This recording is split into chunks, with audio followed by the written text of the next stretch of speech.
Hi, everyone. Thank you for listening to Weight of Freight. My name's Tray Swanson, and I cover the dirty tanker market here in the Americas for Argus. Today, we'll be examining why tanker rates from the US to Europe are down, despite rising demand in Europe for WTI. I'm joined by my colleague from the Crude team, Calder. Yeah, hi, I'm Calder Jett. I'm an associate editor covering US Waterborne Crude. Thanks for being here, Calder. Let's go ahead and just jump right into it. So, we know that ever since the conflict between Russia and Ukraine began, and then the resulting EU and G7 sanctions that began last December, we knew that once that started happening, that European refiners would have to source their crude from farther afield. We saw a little of this before the sanctions, but we've really seen that accelerate since then. And Caller, just tell me what you're seeing regarding WTI in Europe this summer. Yeah, sure. So US crude exports to Europe hit a record high of 2.2 million barrels per day in July. That was up from 1.9 in June and about 1.5 million barrels per day a year earlier. The recent increase in shipments has happened as a result of the latest production cuts by OPEC Plus members Saudi Arabia and Russia. Saudi Arabia cut 1 million barrels per day of production in July and has since extended those cuts through August and September. This has made heavier and sour crude grades across the global market more expensive. So we actually see medium to heavy sours trading at premiums to the respective light sweet grades in their regions. So one example is the North Sea medium sour grade, Johann Sverdrup, which hit a $3.50 barrel premium to North Sea dated in July.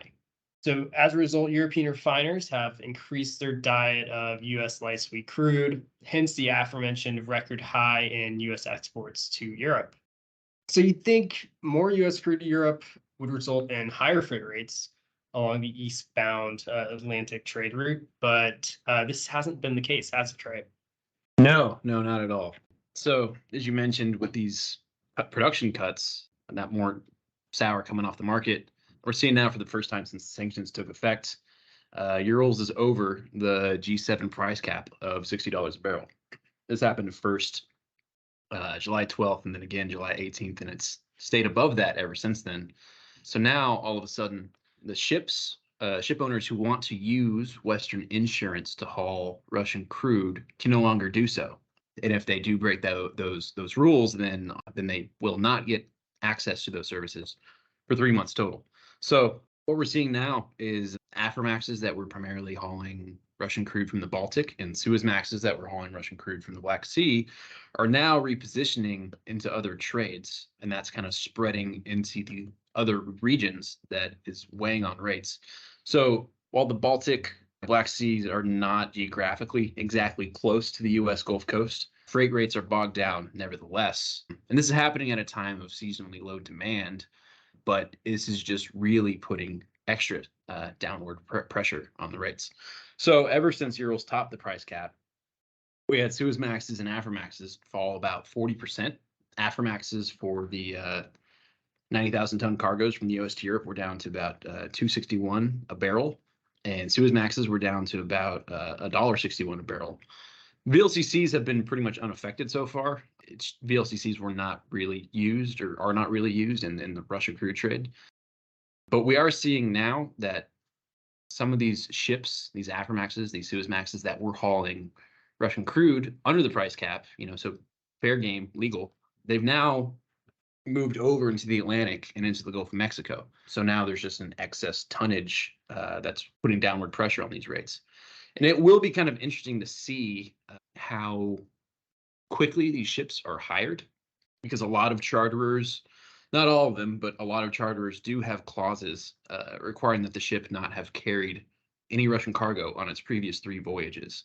So while these ships are available, they're not necessarily being hired right away. But that's one thing to watch for as long as Urals is over $60 a barrel. But now we are seeing, though, that freight is starting to kind of trend upward here toward the end of August. Pretty common to see that start to pick up as we get closer to winter. The fourth quarter is usually like a very strong season for tanker rates. But as you mentioned, Calder, Saudi cuts and Russia cuts in September are pretty much effectively capping any September rally, barring something kind of substantial otherwise happening in the market. So we're seeing Aframaxes and Suezmaxes stay down low. They've bounced back slightly, but they're still at down near these 15-month lows. So with these freight rates pretty low, are you seeing any developments, Calder, in the price of U.S. crude? Yeah, so while we've seen freight rates down, there's been a rally in the price of WTI loading at the US Gulf Coast on an FOB basis and on a delivered basis to Europe. Despite the higher FOB costs, the arbitrage to Europe has remained wide open on paper, partly as a result of the lower freight rates mentioned by Tray. This is providing plenty of incentive for traders to buy on an FOB basis and sell on a delivered basis to Europe. And we are seeing prompt loading US cargoes getting bought up at a faster rate as a result. So US producers are not only benefiting from the shortage in the crude market in terms of the price they're able to get for their product, they're also benefiting from the glut of freight capacity that has migrated towards the US crude trade because of the G7 price cap. Well, it's about all the time we have for today.